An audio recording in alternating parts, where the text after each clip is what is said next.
Alright guys, so welcome back to the channel. Thanks for tuning in to Moscow Connect. We are Moscow Connect, and today I'm with a very special guest. His name is Michael. He's part of our in-house legal team here at Moscow Connect and the team responsible for all of your documentation and TRP when you finally decide to move here to Moscow or to Russia. Michael, thank you for joining me today. Hello, Philip. Thanks for having me. And let's get into the questions. Oh, yeah, sure. So, got quite a bit of information today in terms of some of the usual questions that we get asked for from people that obviously want to move here to Moscow and to Russia. Yeah. Maybe not necessarily Moscow. I know most people's first point of entry is either Moscow or St. Petersburg, but quite a lot of people obviously tend to then branch off to a number of different cities throughout Russia. What kind of person at the moment would you say you're dealing with in terms of wanting to immigrate to Russia, and why are those people actually coming here currently? All right, so I think that I cannot tell you for sure about a certain category of people. I would say all of them actually, and it depends on your final goal. So what would you like to do here in Russia? Right now, and maybe you've heard about it, about this new law, 702 decree.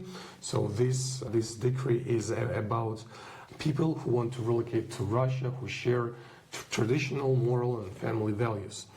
And yeah, but actually all kinds of people want to relocate to Russia. It depends on their actually lifestyle also. So let's say workers, right? So we have the highly qualified specialist legal ground, for example.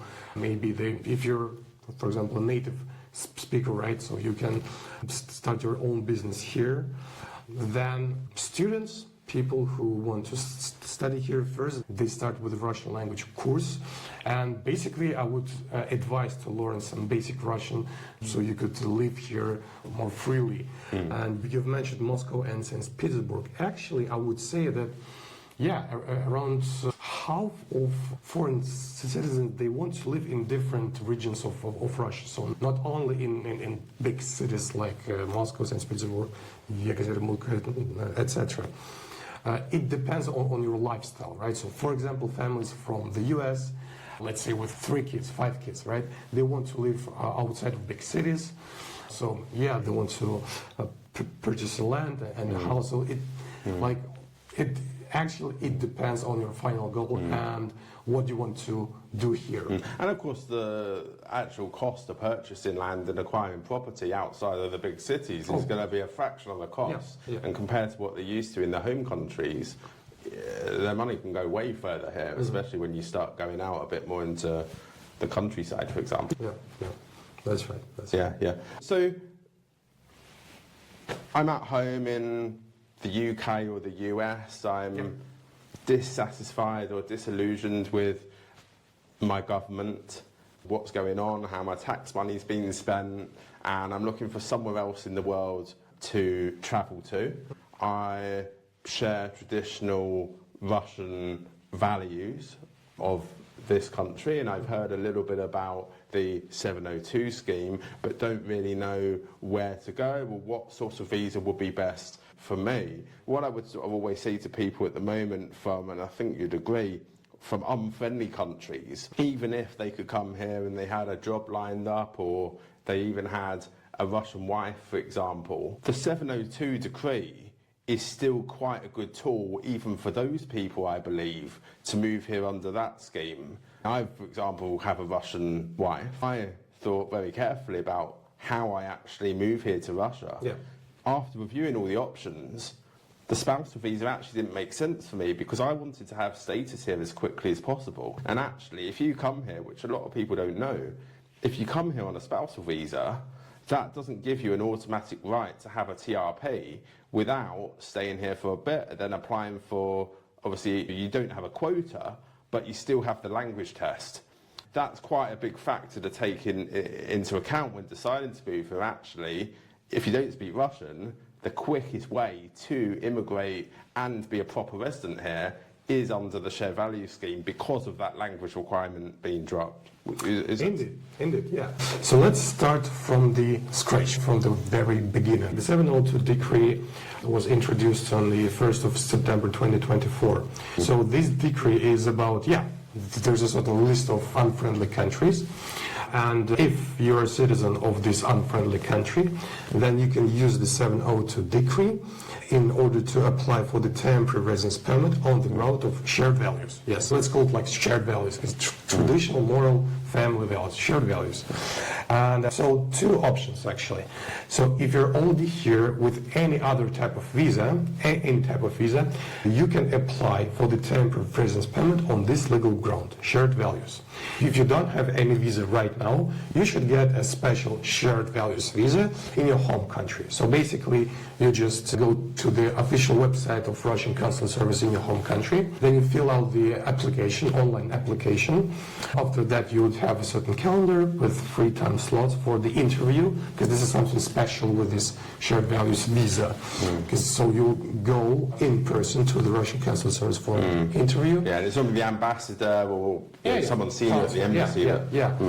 Actually, they ask basic questions, usually about your background, your future plans in Russia, and do you really share these values? Basically, that makes sense.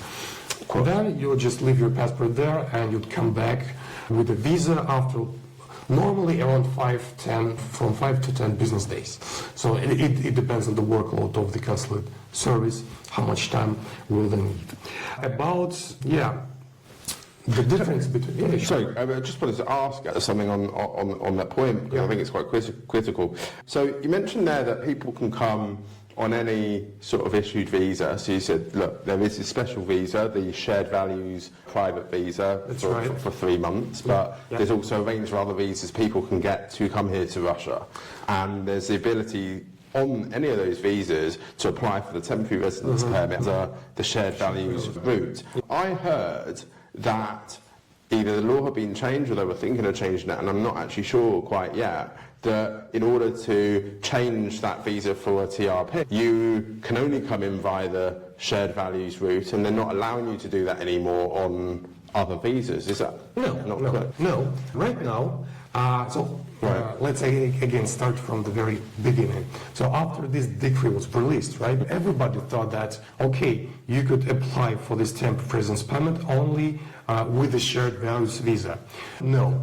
If your visa was issued before the 1st of September 2024, let's say you've got your working visa here, right, so you work, and your visa was issued before this decree, then you could use this visa and apply on the ground of shared values for the TRP. But I can tell you right away that right now the migration authorities, they actually accept applicants with, let's call it new visas, with other types of visas also for this temporary residence permit on the shared values. Oh, so even if the visa was issued after the 1st of September 2024, this is what our practice shows. Okay. And let's do that. They will do that in the future, because I think that the main idea is to attract more people that share our Russian values. It doesn't matter what type of visa you have. But if you are right now in your home country, then I would just recommend to get the shared values visa, because this is the straightforward way to apply for the temporary residence permit. Because the essence of getting this 90-day single entry shared values visa is to apply for the temporary residence permit on this legal ground. Of course. So in the home countries then, they write to their embassy, make the inquiry, sort out the visa to come here. There's quite a lot of paperwork associated with that they need to gather before they arrive. Obviously, they need a police certificate, and a mistake I've seen people make before as well, in terms of the police certificate, they're actually going to need 2 police certificates, and depending on when they're actually going to move to Russia, they're actually going to need to supply that twice. So at the embassy, when you apply for the visa, they ask you to submit a police certificate. And I don't know whether, because I know there is sometimes a bit of a different procedure in different countries. I will certainly ask for this in the UK. They wanted an apostilled police certificate from the ACRO office in the UK to obtain the shared values visa. By the time I have moved to Russia, because it's only valid within 3 months, 90 days, that wasn't going to be valid anymore. So I had to make sure I then had an up-to-date one before I left the UK in order to then supply this at the TRP application interview slot. Yes, that's right. But actually about documents, right? So in your home country, for the temporary residence permit, you need only one document, which is the police clearance certificate with the postal, right? Yeah. You should plan your actions so you could avoid getting the second police clearance actually, because it's issued for 3 months. According to Russian legislation, such certificates are valid for 90 days starting from the date of its issuance. Yeah, we definitely suggest just to think, when are you going to arrive in Russia, right? With me, I came in at the very last minute, so towards the back end, and actually, when you come here, yeah, because it can take time to do things, right? Oh, yes. You know, from the medical to then actually you can't get an appointment slot until the medical is back. That's right. And then there might not be an appointment slot until sort of 2-3 weeks away. So you've got to account for these things, That's right. It's all about deadlines, actually. It's all about the timing. When the one document from your home country, if we're talking about one applicant, right? If you're married, then I would just suggest to put the postal like on your marriage certificate. If you have children, also on the birth certificates of your children. By the way, if you're planning to apply for a permanent residence permit after the temporary residence permit, then you will need your birth certificate also as well. They may ask for it, so it's better to have it. But about required documents for the temporary residence permit, you need only police clearance certificate with a postal. That's it. The rest of the documents shall be collected here in Russia.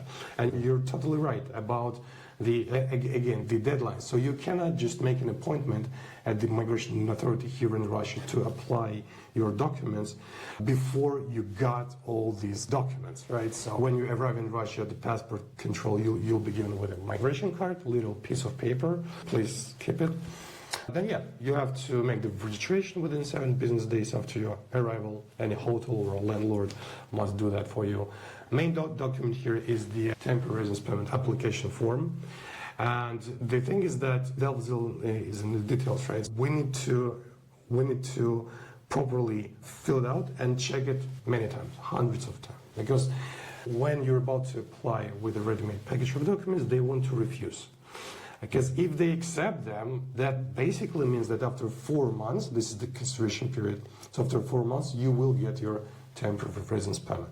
So that's why I would say our main task is to be accepted by the inspectors at the Migration Authority. And the other thing as well to mention on that point, here in Russia, they're very specific about how things have to be filled out, certain boxes, and even though sometimes it doesn't make any logical sense, it just doesn't add up, like why they specifically need something in a certain way, but it's just the way it is here. And people need to understand that actually if they have, say, a TRP appointment and one little mistake is made, they could then be waiting another few weeks for another appointment.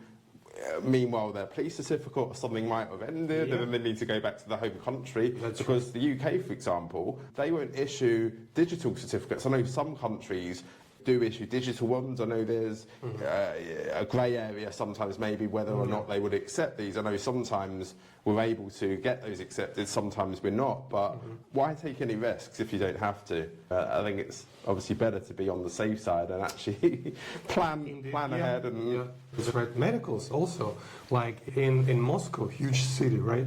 Only 2 medical institutions are accredited by the Ministry of Internal Affairs. So of course you can go to any medical institution to pass these exams, HIV, tuberculosis, psychiatrist, but they will accept only documents, medical documents from these 2 medical institutions, and one of them is Sakharova Migration Center, which is not in Moscow actually, it's outside of Moscow, it's 40-50 kilometers from Moscow. And again, it's all about these specifics actually, and deadlines. So you have to plan everything properly. And that's why also people hire lawyers, because our I would say, task is to first is to inform, is to give a clear picture of the procedure, and then control everything starting from the very beginning. Because when people ask us for legal help and they're saying like, okay, I've got some documents, in 90% of cases we have to redo the documents, and it's wasting time, energy, and funds. Yeah, of course. You mentioned the migration centre, where the place you need to go for your health checkup, you need to go for your follow-up appointment in terms of the TRP. That can be an absolute nightmare to navigate that if you're on your own. I know there's been sometimes a bit of an issue in terms of actually being with the client to attend. What's your sort of view on that? Because I know at the moment we are speaking to certain politicians to try and streamline that process for us to enable, whether it's in the style of another pass or something for that person. Of course, if you're married, you might have to show the marriage certificate of your wife that attends with you. That's right. And that can really help. But sometimes, when it comes to lawyers attending with the client, it can be problematic, can't it? Actually, at the moment. From the legal point of view, yes. They don't let in anybody else rather than the applicant, or if applicant is married, then his wife or her husband can go there, but not lawyers, actually. It's against the law. And again, with this 702 decree, one of the advantages is that an applicant from unfriendly country, you don't need to pass Russian language, history, and legislation exam. Let's get back to the comparison like with marriage, legal ground. Okay, if you're married to a Russian citizen, then according to the new law, which came in force on the 25th of January, you can apply for the temporary residence permit only after like 3 years of marriage, right? Yeah. And also you have one of the needed document is the certificate of passing Russian language, history, and legislation exam.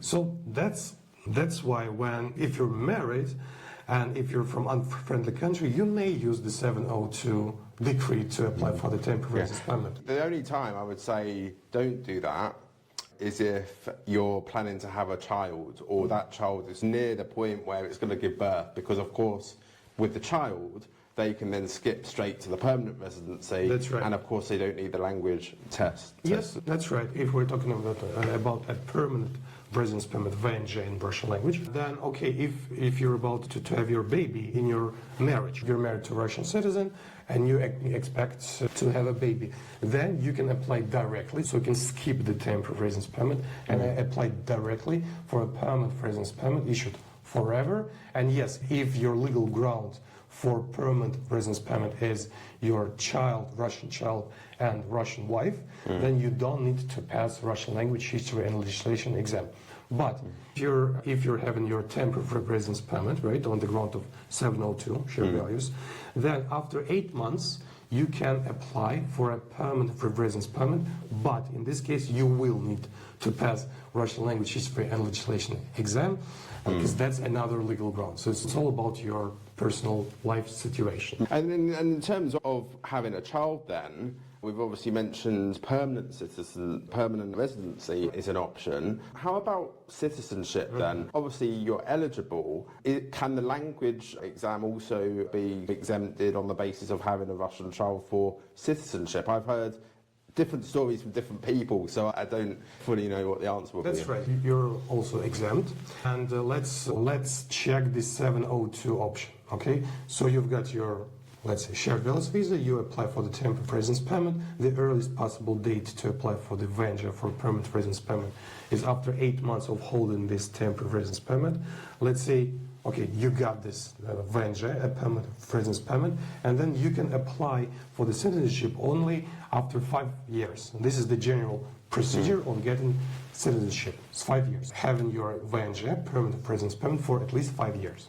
With the wife and child, or like husband or child, right, Russian citizen, if your spouse is Russian citizen and you have child, then yes, you can apply. Let's say you've got your family visa, right? Like private visa, this same one, or like I don't know, a tourist visa as well. You can apply for the VNJ for permanent residence permit right away, and after getting this residency, you can apply for citizenship, because this is the simplified procedure of getting citizenship. But if someone comes to on 702, starts with the temporary residence permit, say, for example, they get issued the temporary residence permit in July, and then they have a Russian child born in August, can they directly apply then for the permanent residence. Of course. Then, and I assume as well they have to do that in order, so they can't skip the permanent residency and apply just for citizenship. They've got to apply for the permanent residence permit, and then the day that comes, if they want, they can then put in a citizenship application if they choose to do. They may just want to stay here as a permanent resident.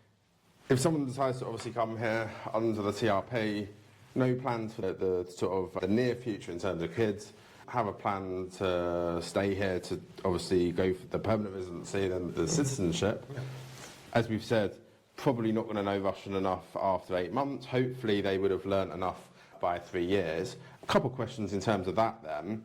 If they don't know Russian enough after 3 years, what are the options? Is that TRP renewable for another 3 years? And if they do know Russian, they can apply for the permanent residency, pass that, and then they basically hold that permanently until they've been here for 5 years, in which case they can then apply for citizenship if they choose to.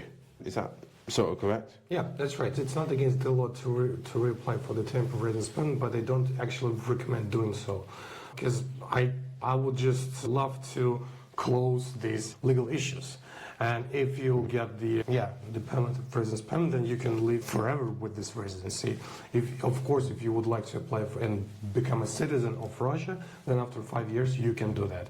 And the main point here is that you can the earliest possible date to apply for the permanent residence permit is 8 months after getting the temporary residence permit, or not later than 4 months before expiration of your temporary residence permit, because 4 months is the consideration period for both temporary and permanent residence permit. And about the exam itself, it's not only Russian language, it's also history and basics of legislation. Right. But I would say that 1 year may be enough for you to learn your Russian, practice. You may join maybe some sort of free online Russian language course lessons.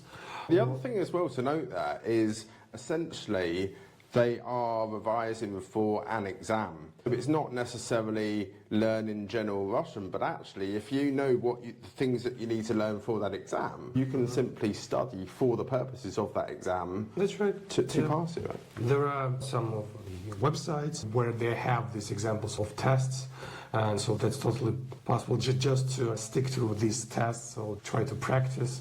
And I think that you should be fine. 1 year, like 1 year and a half should be okay in order to apply to pass this exam, because you'll be staying here in Russia. By the way, please don't forget that you need to be here once you get your residency, temporary or a permanent one. You need to be in Russia for at least 6 months within 1 year. That's something I was going to actually mention next, that actually it doesn't matter whether it's the TRP or the permanent residency. Yeah. Permanent doesn't actually mean permanent, really, because they did change the law. It used to be a bit different, but actually now it is a case of you have to spend more than 183 days, I believe it is, in Russia. Yeah. So if you did have to leave, is there any mitigating circumstances if it was going to be for medical grounds, family, something where they had to leave for more than 6 months and can evidence that? Yes. Okay. Yeah, that's right. So if you have a good reason to be outside of Russia for more than 6 months, then the reasons are, as you just mentioned, medical care, right, or family issues. So if you have some sort of evidence, right, so you could just make the translation here in Russia, and when you're about to apply for the annual notification form, starting from the date when you get your temporary or permanent residence permit, after 1 year or within 2 months, you have to submit the annual notification form. And that's when the authorities may ask, hey, have you been here like for 6 months or not? And if not, then you can convince them with some sort of documents, right? Medical documents, for example. And also, from the legal point of view, if you don't have a good reason, yes, they may cancel your residency. However, as our practice shows, for the first violation, like for the first year, they impose a fine. However, they may cancel your residency. They have this power, right? But normally they just impose a fine, which is 5,000 rubles. But if you violate this rule next year, like they would, I would say they would actually cancel your residency. Yeah, and that actually brings me nicely on to the next question, really, which is about employment and jobs, working here in Russia, because of course you can't just come here and do absolutely nothing. You know, you're expected to come here under the TRP and contribute and do something. What can you tell us about the requirements when it comes to the kind of work that they're doing, the location that they're allowed to work in, and the salary? I assume there's a minimum salary that they need to be earning that they then need to actually declare at the annual review when they declare the tax they paid, etc. Yes, the nature of the temporary residence permit is that it's issued for a certain region. Let's say Moscow and Moscow Oblast. These are two different regions. So when you arrive here, and if you have a registration in Moscow, registration shows the address of your state. So if you have it in Moscow, you can only apply to the Migration Authority of Moscow, which is Sakharova Migration Center, which is not in Moscow. And and then eventually your temporary residence permit, RVP, will be issued to Moscow. So that from the legal point of view, that means that that would be your base, permanent place of stay, Moscow. Of course, you're free to travel. Russia is the biggest country in the world. Of course, you want to do it, I think. But yeah, your home for let's say for these 3 years must be Moscow. Okay, and about work, employment. When you get your temporary residence permit, so you'll be recognized as a resident of Russia, you have the same rights as Russian citizens in terms of employment. So you can get hired by a company, but you should work only in Moscow also. The company must be registered in Moscow. You can get the same minimum salary as Russian citizens. So there is, for companies, for employers, there is no difference actually. So if, let's say, if a company wants to hire, someone with an international background, right? And there are like two applicants, right? The Russian citizen or a citizen of from the UK, right? With residency. So I think that probably the employer would hire a foreign citizen with a temporary residence permit, because for employer it's much complicated to issue a work visa rather than to hire a foreign citizen with residence permit. This is the idea. And also you can open your own company, so you can become not only the owner of the company but the general director of your own company. And maybe even better, you can get your IP, individual entrepreneurship status, with lowest possible taxes and just start doing your business. So that's only possible with a residency. And how easy is it to open a company once you obtain the TRP? Is it the same process as citizens? Because I know, like with a citizen, for example, it's super easy. You can normally do it through your bank, and the bank associate sort of deals with it at the same time as opening the account, and within a few days you pretty much got it. And I know that because I've been through that process, and my wife's actually the general director of my company. Now, if you haven't got that, or the ability to use a Russian citizen on your company, how do you do that, and what does that process look like? With a residency, you can also become simultaneously a general director of your own company. So let's say, yes, if you're a visa holder, then the general director must be a Russian citizen or a foreign citizen with residency. So that's why it's also a big advantage of getting the temporary or permanent residence permit, because you can start doing business here.